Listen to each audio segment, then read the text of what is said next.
Əl-Beyyinə Açıq-aydın dəlil surəsi. Bismillahirrahmanirrahim. Mərhəmətli və rəhimli Allahın adı ilə. Ləm yəkunillezîne kəfərû min əhlil kitâbi vel müşrikîne munfəkkîne hattâ tə'tiyehumul beyyinə. Kitab əhlindən və müşriklərdən inkar edənlər, onlara açıq-aydın dəlil gəlməyincə küfürlərindən əl çəkmədilər. Rasulun minəllahi yətlû suhufən mutahharah. Bu dəlil pak səhifələri oxuyan Allahın göndərdiyi elçidir. Fîhâ kutubun qayyimeh. Onların içində doğru yazılar vardır. وَمَا تَفَرَّقَ الَّذِينَ أُوتُوا الْكِتَابَ إِلَّا مِنْ بَعْدِ مَا جَاءَتْهُمُ الْبَيِّنَةُ. Kitab verilənlər onlara yalnız aydın bir dəlil gəldikdən sonra firqələrə bölündülər. وَمَا أُمِرُوا إِلَّا لِيَعْبُدُوا اللَّهَ مُخْلِصِينَ لَهُ الدِّينَ حُنَفَاءَ وَيُقِيمُوا الصَّلَاةَ وَيُؤْتُوا الزَّكَاةَ وَذَلِكَ دِينُ الْقَيِّمَةِ.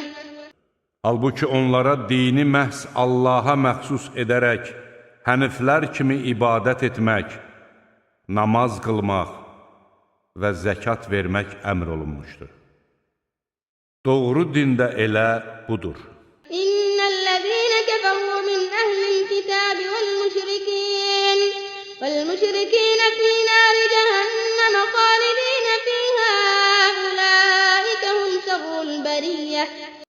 Həqiqətən kitab əhlindən və müşriklərdən inkar edənlərin məskəni cəhənnəm odu olacaq və orada əbədi qalacaqlar. Onlar məxluqatın ən pisləridir. İnnellezîne âmenû ve amilussâlihâti ulâike hum hayrul beriyyeh. Şübhəsiz ki, iman gətirib yaxşı işlər görənlər məxluqların ən yaxşısıdırlar. Cəzâuhum ində rabbihim cənnətu adnin təcrî min təhtihəl ənhâru xâlidîne fîhâ əbədən radiyallahu anhum və radu anh.